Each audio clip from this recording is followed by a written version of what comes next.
Una de las situaciones, bajo mi punto de vista, que caracteriza a la humanidad es que el pensar que desde el principio de su historia la capacidad del hombre de producir residuos y de echarlos al océano o a su entorno nunca llegaría a saturar estos medios. Esto ha sido así durante siglos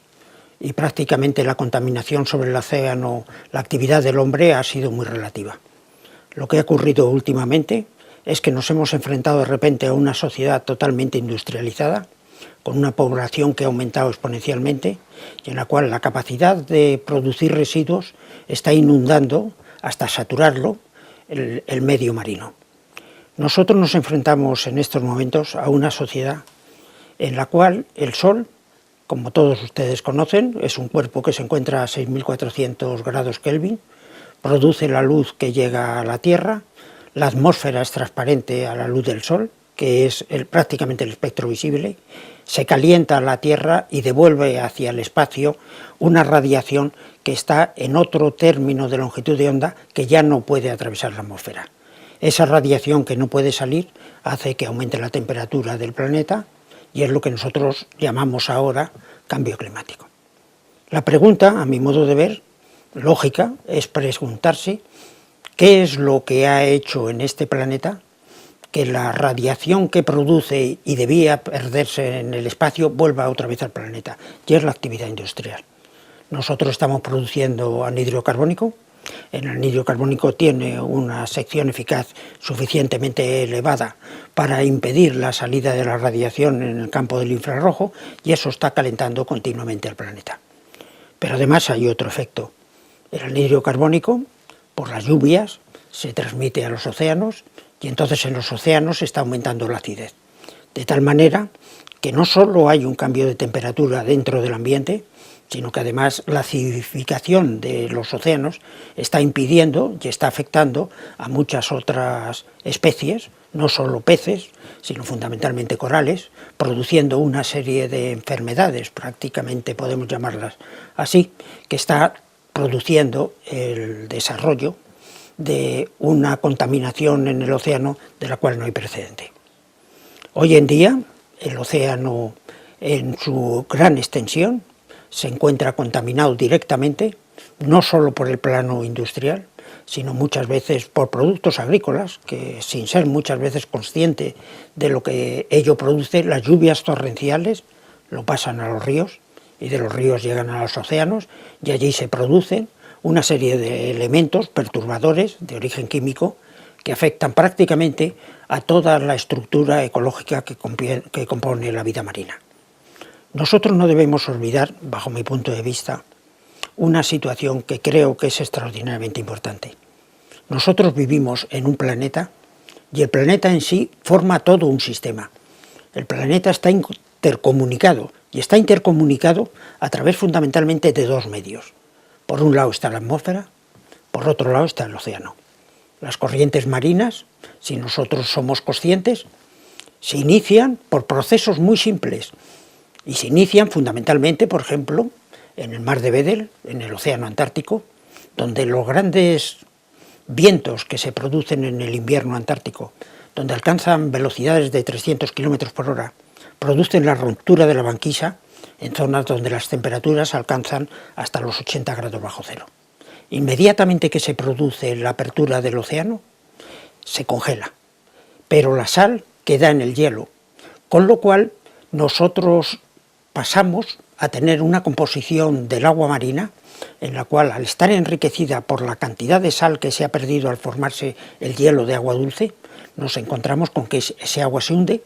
se produce el agua de fondo, el agua antártica de fondo, da vueltas alrededor de la corriente circumpolar, se dirige a través del Índico, corriendo los fondos abisales hasta el Pacífico, vuelve desde el Pacífico a través de la corriente de las Agulas,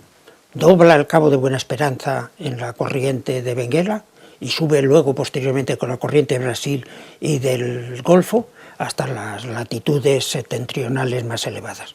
Allí se produce el agua profunda del Atlántico y vuelve hasta donde se había generado el mar de Weddell empleando una gota de agua, para que tengan una idea, aproximadamente unos 1000 años. De esta manera, el planeta ha generado una máquina que reproduce las máquinas que nosotros generamos, la humanidad, para depurar incluso cualquier tipo de sustancia. La naturaleza es tan perfecta que el agua se va regenerando, y cuando la acidez del océano era pequeña, se iba sedimentando y iba formando en el fondo del océano cordilleras de carbonato cálcico que permanecen y que fueron un día el anhidro carbónico que se había producido en el resto del planeta. Toda esta intercomunicación nos lleva a un concepto diferente. Ya no es el anhidro carbónico, es que al aumentar la temperatura del fondo del océano, en las altas latitudes se encuentra el permafrost, y el permafrost está compuesto por lo que nosotros llamamos metano. Es decir, son carbohidratos que se encuentran congelados en el fondo del mar. Basta un aumento de 1 grado de temperatura para que dejen de estar congelados, y entonces el metano que estaba en el fondo del mar sale hacia el exterior. Esto en principio parece que no es una contaminación, sin embargo les quisiera indicar una cosa: ese metano que sale al exterior y se incorpora a la atmósfera tiene una sección eficaz, es decir, una capacidad de absorber la radiación infrarroja y por tanto de aumentar el efecto invernadero, que es aproximadamente unas 30 veces el anhídrido carbónico. Entonces, ¿qué es lo que se ha producido en esta contaminación industrial de los océanos planetarios? Lo que se ha producido es una máquina que se realimenta a sí misma. Empieza por el anhídrido carbónico, sigue por la formación de las corrientes marinas en el lejano mar de Weddell de la Antártida, termina volviendo a donde nació, pero entre medias ha habido un aumento de temperatura, una generación de metano, un aumento nuevo de la temperatura, y entonces ese océano ártico, concretamente hablo del Ártico, que ha empezado a fundirse por el aumento de la temperatura sobre el planeta debido al anhídrido carbónico, continúa fundiéndose cada vez más rápido porque al anhídrido carbónico se le ha añadido el metano. Este es el punto clave, si me lo permiten, de la contaminación sobre los océanos marinos que el hombre está produciendo, y sin entrar en detalles de otras contaminaciones mayores. Esto significa no solo un cambio climático, sino que hemos alcanzado la madurez de la humanidad, generando la posibilidad de que el hombre, por primera vez, pueda interaccionar con la naturaleza, y por desgracia para la humanidad, de forma tan negativa. Muchas veces cuando se está hablando de la contaminación, nosotros estamos pensando en la contaminación en gran escala que se está produciendo por todos estos procesos industriales ligados a la acidificación de las aguas oceánicas. Pero no hay que olvidar que este proceso de unión de lo que deberíamos llamar el sistema planetario, que es la atmósfera, es la Tierra y además es el sistema oceánico en su conjunto, hace que todo esté conectado. Cuando nosotros producimos una contaminación, o tiramos un plástico, o estamos utilizando el PVC y quemamos PVC, estamos produciendo dioxinas y estamos produciendo una serie de contaminantes muy alejados de donde se encuentra a lo mejor el mar, pero que a través de las lluvias torrenciales y sobre todo de los ríos, llegará en un momento determinado a lo que son los terminales de esos ríos, en los cauces de sus estuarios o en las bahías, donde nosotros estamos utilizándolo de forma inmediata. Este tipo de contaminación, que por su dimensión quizá tenga un menor tamaño, porque no afecta en su conjunto al globo, es mucho más importante para el ser humano, a lo mejor el otro, que por producirse en zonas alejadas no se ve. Yo pienso que la utilización de los pesticidas, fundamentalmente el DDT,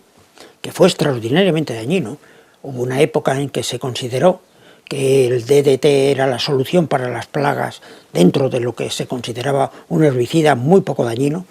dejó abierta la puerta a la gran contaminación que han producido los pesticidas sobre las tierras de cultivo. Sobre esas mismas tierras, luego llueve. La lluvia puede ser torrencial, y si no es torrencial puede ser persistente. A veces nieva, y cuando se produce la fusión de la nieve se producen los fangos, y todo esto va al final a los ríos y vuelve al mar. Toda esta es la contaminación que el ser humano tiene que sensibilizarse hasta el último extremo, porque cualquier botella de plástico que se arroje, cualquier sistema que no sea autodestructivo, va a ser luego posiblemente comido por las especies marinas. Hay muchos pesticidas, muchas fábricas, muchos tratamientos industriales en las cuales las aguas que no han sido descontaminadas llegan hasta el océano. Lo que se produce es una profusión dentro de las zonas costeras, prácticamente hasta el talud, en donde los sedimentos marinos, que luego son consumidos por los peces, están elementos del sistema periódico, elementos pesados que van a llevar hasta su destrucción. Yo creo que debemos ser conscientes que muchas veces el gran problema planetario de un posible cambio climático está salpicado de muchos otros problemas contaminantes de menor extensión, pero de mucho mayor peligro para el hombre, porque se está produciendo en el entorno inmediato de los hábitats que vive. Yo pienso que el sistema, por ejemplo, del pintado de los barcos para evitar los antiincrustantes, que van restando, a medida que va navegando el barco, va restándole velocidad y por lo tanto le exige un mayor consumo de combustible. Todo esto, posteriormente, cuando el barco fondea o atraca en un puerto, va pasando a las especies marinas que están en su entorno inmediato y va produciendo efectos que muchas veces son incalculables y que pueden llevar a la desaparición de muchas especies. Hay muchos otros problemas en lo que la contaminación, creo que también deberíamos ser conscientes. Es contaminación el trasladar una especie que vive o está aclimatada y se ha desarrollado en una parte del planeta, trasladarla con la actividad humana a otra zona donde no se ha producido y donde va a interferir de forma directa con la contaminación biológica que significa su sola presencia en el nuevo ámbito ecológico. Yo pienso, y creo que mucha gente considera lo mismo, que zonas que son vírgenes desde el punto de vista de la contaminación, porque no han conocido la huella humana físicamente en este momento, ya entrada la primera parte del siglo XXI, sin embargo están contaminadas. ¿Por dónde llega esa contaminación muchas veces? Llega precisamente a través de la presencia del ser humano o de aquellas cosas que el ser humano transporta cuando se traslada a estas zonas. Me estoy refiriendo concretamente a la Antártida. La Antártida es un símbolo. La Antártida, cuando en el año 1957 se aprueba el Tratado Antártico promovido por el general Eisenhower, se llega a una confusión en la cual la protección de la naturaleza y la legislación diplomática se han unido. Y dentro de esa confusión de estas dos materias tan diferentes sale algo tan perfecto como es el Tratado Antártico. El Tratado Antártico es la consagración del 8% de la superficie del planeta para la investigación científica y la convivencia humana. Pero dentro de esa convivencia humana y dentro de esa investigación científica está la presencia del hombre y la necesidad de cuidar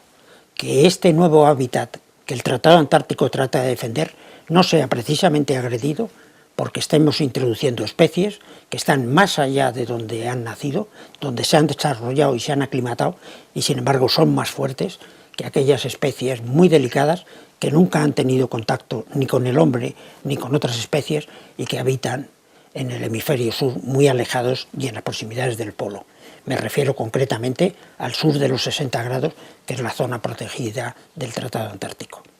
A mí me recuerda muchas veces esta situación, quizá ustedes también, si lo meditan, a lo que se produjo cuando el descubrimiento de América. La mayor parte del impacto humano que significó el europeo llegando a las costas americanas fue que junto a su presencia física llevábamos los gérmenes de nuestras enfermedades. Los habitantes de aquellas tierras nunca se habían enfrentado con la viruela y prácticamente estos virus que eran nuevos para ellos y contra los que no tenían defensa recuerdan mucho lo que hoy se está produciendo o se puede producir en el futuro por la contaminación humana en este otro hábitat que acabamos de abrir, que es el hemisferio austral en su parte más extrema, en la proximidad del polo.